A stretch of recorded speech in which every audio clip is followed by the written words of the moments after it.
Noticentro 1, CMI. Compensar solicita voluntariamente la liquidación de su EPS ante la Superintendencia de Salud. Liquidación voluntaria de Compensar EPS nos da la razón, dice el presidente Petro. Procuraduría advierte que no había justificación para la intervención de Sanitas.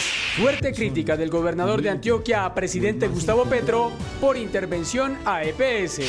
Alerta máxima entre las autoridades por los más recientes ataques terroristas contra la fuerza pública en Cauca y Valle del Cauca. Alcalde Galán prepara detalles del racionamiento de agua para Bogotá que comenzará el lunes. Autoridades siguen en alerta por los bajos niveles de los embalses en el país. Millonaria incautación de bienes a reconocido comediante colombiano. Con Luisa Tobo. Muy buenas tardes, bienvenidos a Noticentro 1 CMI. Hoy la EPS Compensar envió una solicitud de liquidación voluntaria a la Supersalud. Esta entidad cuenta con más de 2 millones de usuarios. Luisa Fernández está con el superintendente de salud. Luisa, muy buenas tardes. ¿Qué va a pasar? Luisa, muy buenas tardes. Pues mire, la decisión o la solicitud de compensar de esta EPS se conoció en la mañana de este viernes. Es una solicitud que hace la entidad a la Superintendencia Nacional de Salud para que retire de manera total y voluntaria a este EPS del Sistema de Seguridad en Salud de Colombia.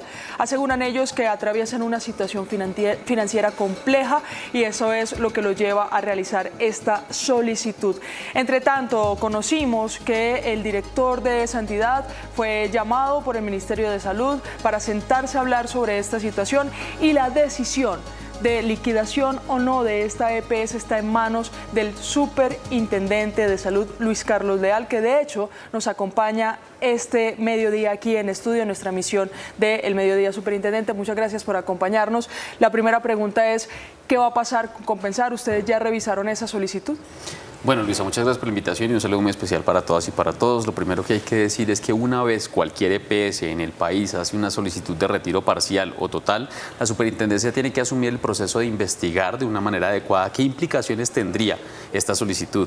Es decir, que se respete y se garantice siempre la prestación de servicios de salud para todas las personas, que en ningún momento se vulnere o se altere la continuidad en ese proceso y que además se respete la libre escogencia por parte de cada una de las personas. Liquidar o retirar una EPS del sistema implica que hay que asumir también un proceso de las deudas que se tenían anteriormente con los hospitales, clínicas y esta situación financiera que no se puede dejar abandonada, y en ese sentido tendría que haber un plan de trabajo. Sin embargo, de acuerdo con el decreto 780 del 2016, la superintendencia tiene la potestad de, después de realizar este análisis, verificar si efectivamente se acepta o se niega este retiro en todos los aspectos analizados, siempre teniendo en cuenta que no se vaya a vulnerar el derecho a la salud de las personas y que además pues no se vaya tampoco a vulnerar el derecho a la libre escogencia que existe al interior del sistema. Superintendente, ¿se puede aceptar la solicitud de liquidación, pero también se puede intervenir esta EPS? ¿Sí? La superintendencia tiene distintas modalidades de operación en su actividad de inspección, vigilancia y control. Todas las medidas tienen que tener una justificación en el marco legal de lo que nos indica el Estatuto Orgánico Financiero, así como se aplicó esta semana para la nueva EPS y para Sanitas. Se analiza el total y se analiza también en particular cada una de las situaciones de las EPS. La condición actual de Compensar es que ellos hacen una solicitud de retiro voluntario. Sí. Eso no significa, vuelvo insisto, que tenga que ser aceptada obligatoriamente por la superintendencia y que en caso de ser negada no puedan ejercerse otro tipo de acciones de inspección, vigilancia y control que son permanentes para todo el sistema de salud. ¿Cuál es la situación actual financiera de Compensar? Y por supuesto es una de las EPS que de pronto también concentra gran parte de las peticiones, quejas y reclamos. Compensar ha tenido un histórico de aumento de las peticiones, quejas y reclamos. Sin embargo, en el tema financiero es una de las que menos preocupaciones tendría, porque sus deudas o sus pasivos con los diferentes hospitales y clínicas son bajas al corte que tenemos, digamos, más reciente al interior de la superintendencia, de acuerdo con la información que ellas nos reportan. Y además, ellos cumplen 2 de los 3 indicadores de habilitación financiera, a diferencia de muchas otras que no cumplen ninguno o que cumplen solamente uno de los indicadores financieros. Es decir, y para cerrar, superintendente, Compensar hubiera podido seguir funcionando o puede seguir funcionando de no aceptarse su solicitud de liquidación. De momento, el conocimiento y la información que se ha generado al interior de la superintendencia ha permitido que ninguna otra EPS que tenga una medida aplicada por la superintendencia genere ningún tipo de tropiezo en la prestación de servicios de salud, es decir, estaba completamente habilitada y autorizada para continuar la prestación de servicios. Pues, superintendente, muchas gracias por acompañarnos hoy, son claridades que se deben registrar y nosotros tendremos, por supuesto, Luisa, la ampliación de esta noticia, no solo de lo que pasó hoy con Compensar, sino todo lo que ha venido pasando esta semana con las intervenciones a Sanitas y a Nueva EPS en nuestra emisión central a las 8 de la noche. Así es, Luisa, muchas gracias. Precisamente sobre la liquidación de Compensar, el presidente Gustavo Petro aseguró que esta situación le da la razón y dijo que la EPS todavía puede salvarse si se transforma en gestora.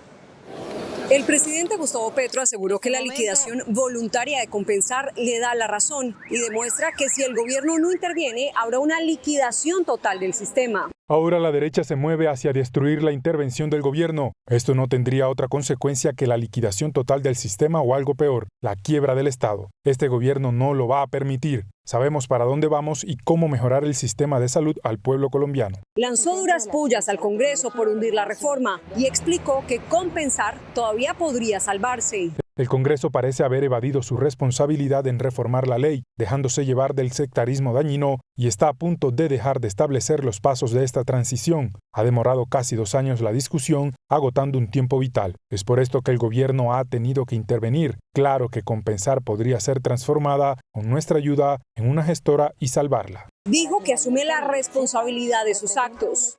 La Constitución otorga al gobierno la facultad de reordenar el sistema y es lo que estoy haciendo. Asumo la total responsabilidad. Mis funcionarios solo siguen mis indicaciones. Finalmente, invitó al personal de la salud, a los pacientes, a las clínicas, consultorios, hospitales, a los que les deben las EPS, a organizarse y no dejar solo al gobierno. Vamos ahora con información en Antioquia precisamente sobre este tema porque el gobernador Andrés Julián Rendón hizo duras críticas contra el presidente Gustavo Petro por la intervención de las EPS que se han realizado durante esta semana. Rendón dijo que el camino de estas dos entidades podría ser igual al de Sabia Salud, que según él empeoró y hay serias denuncias de corrupción. Para el gobernador de Antioquia, Andrés Julián Rendón, la intervención del gobierno en Sanitas y la nueva EPS es un paso a la destrucción del sistema de salud. El gobierno comienza sin que pase por el Congreso la destrucción del logro social más grande que había acumulado Colombia en los últimos 30 años. El único que permitía que en medio de todas las dificultades no se distinguiera el origen económico, para que una persona humilde o el más encumbrado tuvieran la misma medicina, fueran intervenidos en el mismo quirófano y por el mismo especialista. Eso es lo que comienza a destruirse hoy por cuenta del dogmatismo y de la ideología que nos quiere imponer en todos los ámbitos el gobierno central. El mandatario aseguró que desde que el gobierno intervino la EPS Sabia Salud, la situación se agravó e incluso dijo que hay información de posible corrupción. Después de la intervención se agrava tanto más la situación financiera de la entidad, como ha sido el caso de Sabia Salud, que se ha deteriorado porque la intervinieron sin razón. Se ha deteriorado muchísimo más desde que está intervenida. Hay graves denuncias de corrupción, incluso en el caso de Sabia Salud, por cuenta de quienes hoy la regentan. Al llamado del mandatario se han sumado organizaciones defensoras de los usuarios y distintos sectores del departamento. Y es crítico el nivel de los embalses que abastecen a Bogotá. Uno de ellos es el embalse San Rafael, ubicado a las afueras de la ciudad. Nicolás Romero, ¿cuál es el panorama de ese punto? Muy buenas tardes. Hola Luisa, muy buenas tardes. Los saludamos en directo desde el municipio de La Calera, a las afueras de la capital de la República, con este panorama desolador. Le voy a pedir a mi camarógrafo Ervin Salinas que les muestre a ustedes cómo se encuentra en este momento el embalse San Rafael. Este embalse, junto al embalse de Chuza y la planta de tratamiento de aguas residuales que queda justo también en este sector, componen el sistema Chingaza. El sistema Chingaza es el encargado de abastecer el 70% del agua que consumimos en la capital de la República. Todo ese sistema, juntando los embalses y la planta de tratamiento de aguas residuales, tiene una capacidad de 290 millones de metros cúbicos de agua y en este momento solo hay 47 millones de metros cúbicos de agua en todo ese sistema Chingaza. En este embalse donde nos encontramos, el embalse San Rafael, ubicado en el municipio de La Calera, normalmente hay una capacidad para 70 millones de metros cúbicos de agua, pero en este momento solo hay 12 millones de metros cúbicos de líquido. ¿Qué significa esto? Que el sistema Chingaza, compuesto por esos dos embalses, tiene una ocupación del 16,26%, cuando normalmente debería estar por arriba del 70%. La situación es realmente crítica y en las imágenes ustedes lo pueden apreciar, se alcanza a divisar completamente seco, se alcanza a ver incluso ya partes del fondo del embalse, situación que bueno, preocupa bastante. Escuchen este dato que conocimos en Noticentro 1 CMI, de continuar el tiempo seco que ustedes también aprecian en sus pantallas y que se presenta en los embalses que abastecen a Bogotá. Solo se tendría capacidad sin precipitaciones para 27 días de consumo de agua en Bogotá. Es por eso que la situación es alarmante y pues ya se empiezan a tomar medidas desde el distrito. Nosotros también, nuestro compañero Juan Armando Rojas preparó un informe en el que les cuenta las 5 regiones del país en cuyos embalses han caído a sus niveles más bajos en las últimas 2 décadas. Según los registros oficiales de la compañía XM, que monitorea los niveles de los embalses en Colombia, hay al menos 5 regiones estratégicas donde están las represas que mayor generación de electricidad a partir de agua generan en el país. En Antioquia, por ejemplo, el nivel de los embalses promedio ya está en un 30%, pero los más críticos son Ituango con 15,6% y Río Grande con 8,9%. La segunda es la región centro, donde el nivel promedio está sobre el 42%, pero allí los embalses de Topocoro con 18,2% y Prado en Tolima con 21% son los que registran los niveles más bajos. En tercer lugar está la región de Oriente, donde los niveles promedio de los embalses están sobre un 10,9%, siendo las represas de El Guavio y Chuza las que tienen los niveles más bajos. En el Valle del Cauca, el nivel promedio de los embalses se sostiene sobre un 35%, pero los principales, que son Alto Anchicayá y Salvajina, están en 29 y 30% respectivamente. Finalmente, XM da cuenta de un promedio de embalses en el Caribe de 42%, donde solamente el embalse de Urrá es el que reporta generación de energía hidroeléctrica. Es alarmante entonces la situación y es por ello que a partir de la próxima semana ya la alcaldía, en cabeza del alcalde mayor Carlos Fernando Galán, va a notificarle a la ciudadanía cómo serán esos racionamientos que por lo pronto que hemos podido conocer serán divididos en 10 sectores de la capital de la República y sus cortes de agua, cortes del suministro serán cercanos entre 10 a 12 horas. La próxima semana se tendrá la información de cómo funcionará. Yo me despido con la imagen del embalse San Rafael ubicado en el municipio de La Calera y haciéndole llamado, por supuesto, a la ciudadanía, a toda la audiencia, del ahorro de agua, del cuidado de este preciado líquido por el momento difícil que atraviesa en este momento. Desde el municipio de La Calera me despido, Nicolás Romero, Noticentro 1 CMI. Noticia en desarrollo en CMI. El ministro de Salud, Guillermo Alfonso Jaramillo, advirtió que el gobierno quiere que la EPS Compensar continúe prestando sus servicios. Buscarán alternativas para evitar la liquidación. Ana María Cuesta tiene más detalles. Ana, buenas tardes.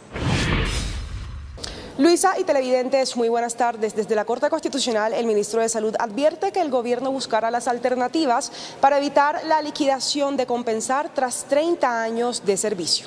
Yo hoy tuve la oportunidad de dialogar con el presidente, el doctor Barragán. Desafortunadamente tiene una calamidad personal, familiar. Voy inclusive a buscarlo a él esta tardecita para sentarnos a que podamos buscar la alternativa de poder lograr que miremos cómo Compensar se mantiene en el mercado. Por eso es tan importante y seguimos insistiendo en que tenemos la razón de una reforma que que le permitía mantenerse a las EPS, mantener los afiliados, que todos sigamos afiliados y que podamos usar todo lo que es el know-how de las EPS, solamente transformándose y que no tengan que responder por el aseguramiento financiero, pero sí que respondan por el aseguramiento en salud. Hay preocupación por parte de la Procuraduría y de asociaciones de pacientes sobre qué pasará con los usuarios de Compensar en caso de que no se llegue a un acuerdo.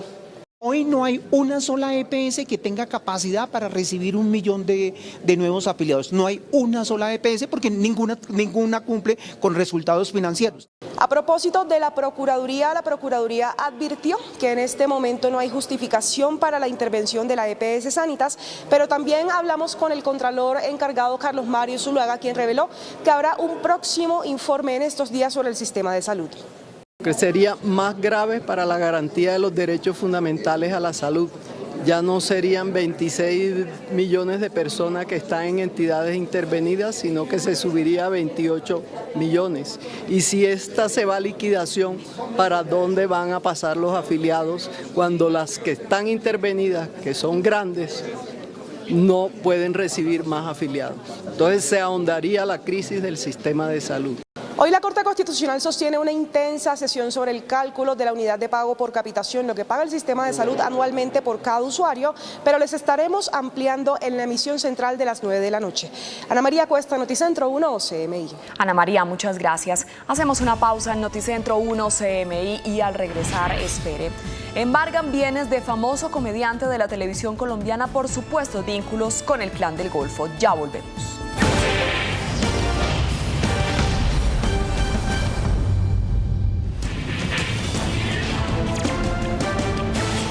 Las autoridades en el Valle del Cauca se encuentran en alerta máxima por los actos terroristas que se han registrado en esta región en las últimas horas. Valentina Villegas tiene el balance de lo ocurrido. Valentina, buenas tardes.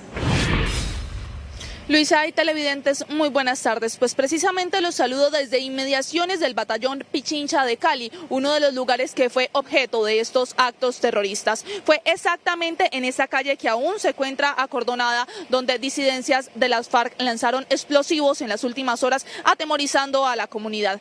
El segundo acto terrorista tuvo lugar en zona rural del municipio de Jamundí.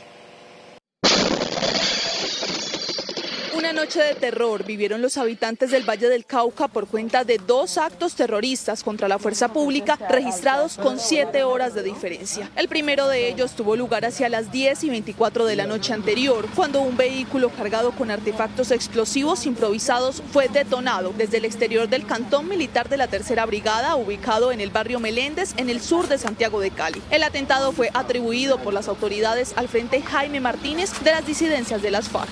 Este atentado fueron 5 artefactos explosivos que afortunadamente no explotaron. Sin embargo, alcanzaron a lanzar 3 de estos artefactos, cayeron en el batallón y en ese proceso generaron daños materiales en algunas de las residencias.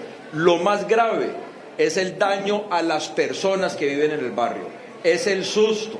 Yo ahí sí digo, aquí no estamos más para este tipo de actos terroristas. La alcaldía de Santiago de Cali ofreció una recompensa de 50 millones de pesos para quien brinde información que permita la ubicación y posterior captura de los responsables de este fallido atentado terrorista que logró atemorizar a la comunidad del barrio Meléndez y a la ciudadanía caleña. Un bombazo, eso es un estruendo tan duro.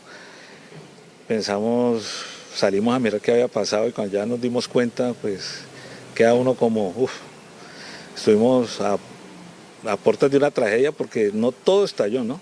Porque esta mañana desactivaron otros artefactos que no estallaron, que si hubiera estallado todo eso, quién sabe de qué estaríamos hablando en estos momentos. Afortunadamente, este atentado no dejó como resultado víctimas fatales ni personas heridas. Únicamente se reportaron daños materiales en 4 viviendas cercanas y 2 vehículos del sector. Pero esto no es todo. En menos de 12 horas, hacia las 5:20 de la madrugada, fue perpetrado un nuevo ataque contra la fuerza pública, en esta ocasión contra una estación de policía en Robles, corregimiento de Jamundí, en el departamento del Valle del Cauca. Preliminarmente, entendemos que hay lanzamiento de un tatuco que afectó algo leve la infraestructura de la subestación y posterior se presentó un hostigamiento. De manera inmediata se tomó contacto con nuestra tercera brigada del Ejército Nacional, que tenían tropas cercanas al lugar. Ellos llegan, apoyan a los policías. El atentado, que no dejó personas lesionadas, fue atribuido por las autoridades al Comando Coordinador de Occidente, que cobija al Frente Jaime Martínez de las disidencias de las FARC. En la tarde de hoy, las autoridades del Valle del Cauca adelantarán un consejo de seguridad con el fin de establecer medidas urgentes para mitigar el difícil panorama de seguridad en esta región del país. Y en otras noticias, en las últimas horas, la Armada de Colombia logró evitar que fuera transportada más de 1 tonelada de marihuana en el Pacífico centro colombiano. Esta incautación se logró durante operaciones de control cuando fue interceptada una lancha que era tripulada por 3 hombres, 2 de ellos de nacionalidad panameña y 1 colombiano, que fueron puestos a disposición de la Fiscalía General de la Nación.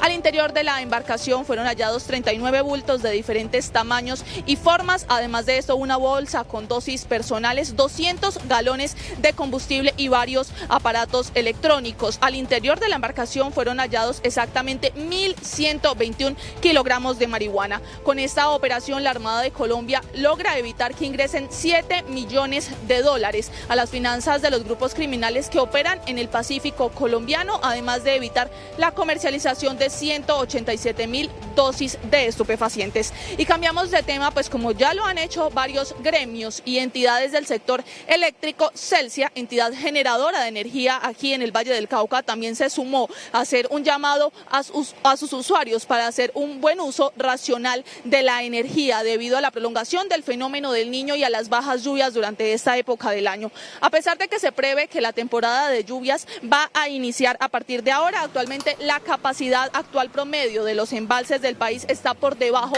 de la media histórica, por lo que empresas como Celsia hacen un llamado a sus usuarios a hacer un uso racional del servicio de energía para contribuir a mitigar esta coyuntura. Algunas de las recomendaciones de Celsia a sus usuarios para hacer buen uso de la energía son evitar abrir las neveras con frecuencia, desconectar los electrodomésticos que no están usándose y optimizar el uso del aire acondicionado y de los ventiladores. Luisa y televidentes, por el momento es la información desde inmediaciones del Batallón Pichincha en Cali. Valentina Villegas para Noticentro 1 CMI. Valentina, muchas gracias. Un hombre que asesinó a 2 mujeres con un martillo en Santander fue enviado a la cárcel pese a que no aceptó los cargos. Su defensa alegó trastorno mental. Karina Chacón tiene los detalles de esta tragedia familiar. Karina, adelante. Así es, buenas tardes, Luisa y televidentes. A la cárcel fue enviado el joven de 24 años, quien asesinó con un martillo a su progenitora y a su tía en su propia vivienda en Barrancabermeja, Santander. La policía del Magdalena Medio tuvo que utilizar una tanqueta para escoltar a este hombre, quien la comunidad lo quería linchar. En este video grabado por las autoridades, Jorge Luis Hidalgo, de 24 años, confesó el doble asesinato que cometió al interior de una vivienda del puerto petrolero al atacar con martillazos a su mamá y a su tía. Yo escuché una voz desde el cielo que me dijo que la matara. Sí. El joven pidió perdón y aseguró que las mató porque una voz del cielo se lo ordenó. Al llegar nuestras unidades encontramos un hecho lamentable, 2 cuerpos sin vida de 2 femeninas. Asimismo, en el sitio es capturado Jorge Luis Hidalgo Caicedo, de 24 años de edad, quien sería el presunto autor material del homicidio de su propia madre y de una tía. Este hecho causó indignación en la ciudadanía al enterarse que asesinó a sus familiares e intentaron linchar al agresor, quien salió escoltado de su vivienda en una tanqueta para evitar que la gente tomara justicia por mano propia. Las mujeres asesinadas fueron identificadas como Romelia Caicedo, mamá del joven y quien tenía 56 años de edad, y María Eugenia Hidalgo, de 64 años, tía del presunto homicida. Según la policía del Magdalena Medio, Hidalgo tenía trastornos psiquiátricos y acababa de salir de una clínica en Bucaramanga tras recibir tratamiento. Les habría causado la muerte con un objeto contundente tipo martillo. Y de acuerdo a lo manifestado por sus familiares, esta persona sería paciente psiquiátrico. Luego de las audiencias de legalización de captura e imputación de cargos, un juez ordenó la medida de detención intramural para Jorge Luis Hidalgo, quien permanecerá en un centro de reclusión bajo valoración médica y con tratamiento mientras se cumple la etapa de juicio por la muerte de sus familiares. Este hombre deberá responder por el delito de feminicidio. Y pasando a otras noticias, la temporada de lluvia ya inició en Santander. El municipio más afectado es Floridablanca, donde una creciente súbita colapsó un puente que dejó incomunicada a más de 70 familias en la vereda San Ignacio de este municipio. Las autoridades le piden a la comunidad no realizar paseos de olla por esta época y la maquinaria amarilla ya llegó a esta zona para remover todos los escombros. Esta es toda la información desde Santander. Soy Karina Chacón para Noticentro 1 CMI. Noticia en desarrollo en CMI. Y mucha atención porque Noticentro 1 CMI conoció detalles de la incautación de bienes e inmuebles a un reconocido comediante. Estilo Vengas tiene los detalles. Stick, buenas tardes. Así es, Luisa, pues se trata de una operación liderada por la DIJÍN e Interpol en coordinación con la Fiscalía General de la Nación. Y atención porque hay 3 personas vinculadas, entre estas un coronel en retiro del ejército, quien sería testaferro del Clan del Golfo. También está allí involucrada presuntamente lo que tiene que ver con un comediante que es conocido en la televisión como Carro Loco, para hablar de esta extinción de dominio, de todo lo que sucedió en las últimas horas en diferentes departamentos. Nos acompaña uno de los investigadores de la DIJÍN a cargo de este operativo. Bienvenido a Noticentro 1 CMI. Por seguridad no vamos a dar su identidad, pero cuéntenos un poco de qué fue ese operativo que se hizo, qué bienes e inmuebles avaluados en cuánto. Sí, señor, efectivamente se realizan las medidas cautelares en 39 bienes, muebles e inmuebles aproximadamente avaluados en un valor comercial de 28.000 millones de pesos en los departamentos de Antioquia, Valle del Cauca, Quindío, el Cesar y acá en la ciudad de Bogotá. Dentro de los bienes hay unos relevantes. En Bello tenemos una casa avaluada en 2.500 millones de pesos, tenemos una finca en Quimbaya, Quindío, avaluada en 3.500 millones de pesos y tenemos otros bienes como lo es en Fusagasugá, una finca valuada en 10.000 millones de pesos y la de Quimbaya es una finca de recreo. Justamente se habla de que el Clan del Golfo estaría usando personas civiles y también al coronel retirado del ejército como testaferros para que estas personas compraran y vendieran millonarios inmuebles como estos que hablaba el agente encubierto, que por seguridad no revelamos su identidad. Pues se habla de que el comediante estaría accediendo a ese llamado de un cabecilla. Hablemos por favor justamente de 2 cabecillas, uno importante que fue extraditado y que luego quedó otro en reemplazo. Sí, señor, inicialmente el que fue extraditado fue alias Platino, quien fue capturado en el año 2018, en el año 2019 fue notificado su orden de extradición dentro del centro penitenciario y en el 2021 fue extraditado a los Estados Unidos por una orden de una corte allá de este país.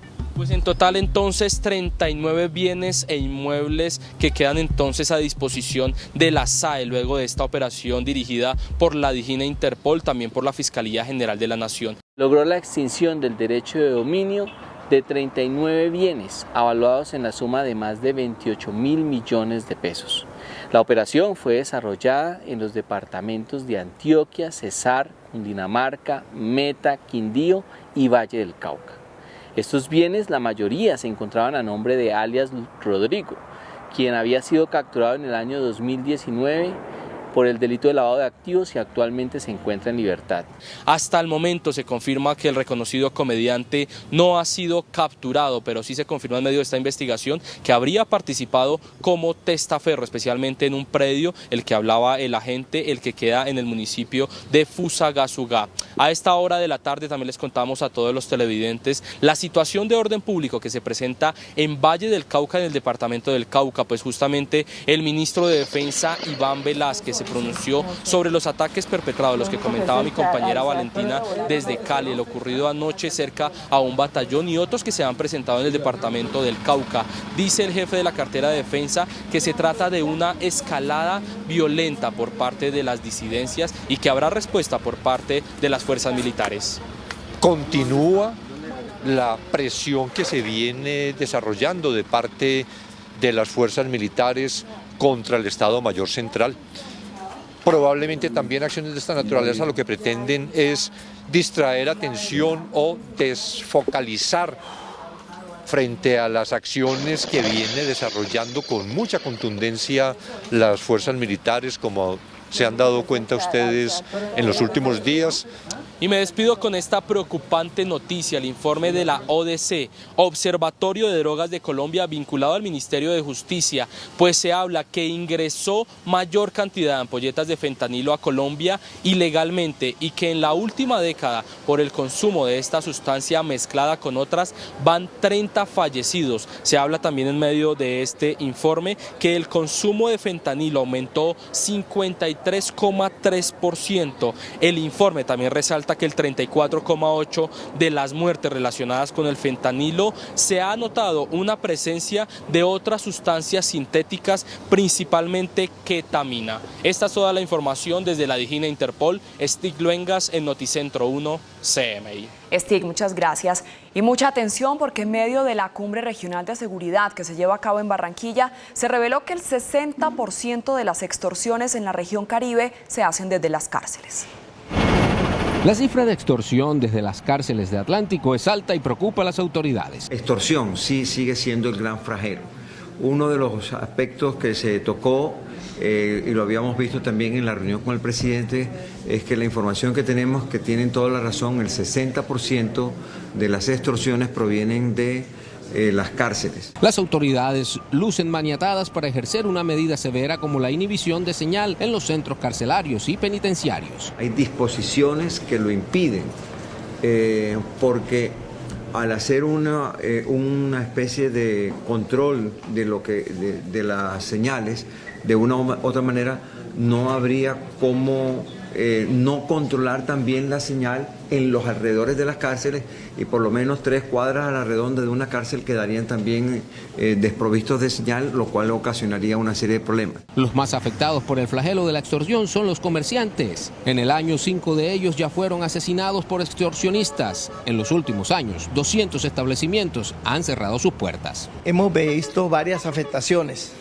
Una de ellas que por ahí en el 2021 muchos negocios fueron vendidos a bajo precio por la presión que se ejercía sobre sus propietarios o administradores. Pero ya después ni siquiera se podían vender a bajo precio. Y como la presión seguía y era más fuerte, el comerciante a última hora optó por cerrar los negocios. El 80% de los extorsionados en Atlántico no denuncia, lo que dificulta las acciones de las autoridades. En las últimas horas, un joven de 25 años fue asesinado. El sicario dejó un mensaje dirigido a alias Caín. Estamos cansados de tus extorsiones, Michael. La próxima es tu mamá o tu hermana, que se preparen tus cachorritos. La Guardia Revolucionaria iraní comunicó que enterrará a Israel en Gaza, mientras que el gobierno de Netanyahu accedió a ampliar la ayuda humanitaria a Gaza. La Guardia Revolucionaria de Irán afirmó que Israel será enterrada en Gaza en medio de las tensiones por la muerte de 7 miembros de este grupo militar de élite el pasado lunes en Damasco. Por otro lado, Israel tomará medidas inmediatas para aumentar la cantidad de ayuda humanitaria que permite entrar en la franja de Gaza después de que el presidente estadounidense Joe Biden instara a mejorar la situación humanitaria en el enclave en una conversación telefónica con el primer ministro israelí Benjamin Netanyahu. De esta forma, Israel permitirá la provisión temporal de ayuda a través del puerto de Ashdod, en el sur de Israel, así como por el cruce de Erez, que accede directamente al norte de la franja, además de aumentar el flujo de ayuda procedente de Jordania, que entra por el cruce de Kerem Shalom en el sur.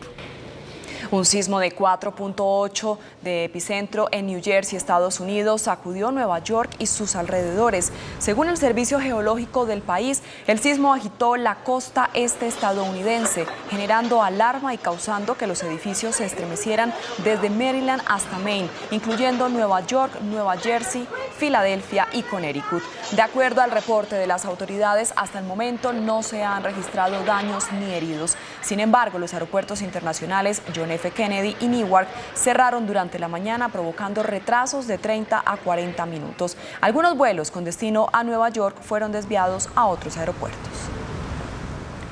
Los equipos de rescate de Taiwán continúan la búsqueda de 18 desaparecidos tras el potente terremoto del pasado miércoles. Según los últimos datos del Centro de Respuesta a Emergencias, entre los individuos no localizados están 3 adultos y 3 niños extranjeros. Asimismo, 700 personas permanecen incomunicadas. La secretaria del Tesoro de Estados Unidos, Janet Yellen, advierte que las subvenciones chinas a la industria son un riesgo para la economía global. En su segunda visita en menos de un año a China, la secretaria de Tesoro de Estados Unidos, Janet Yellen, dijo que están aumentando las preocupaciones sobre las consecuencias económicas globales del exceso de capacidad de fabricación de China. Overcapacity isn't a new problem, but it is intensified. And we're seeing emerging risks in new sectors. Specifically, direct and indirect government support is currently leading to production capacity that significantly exceeds China's domestic demand.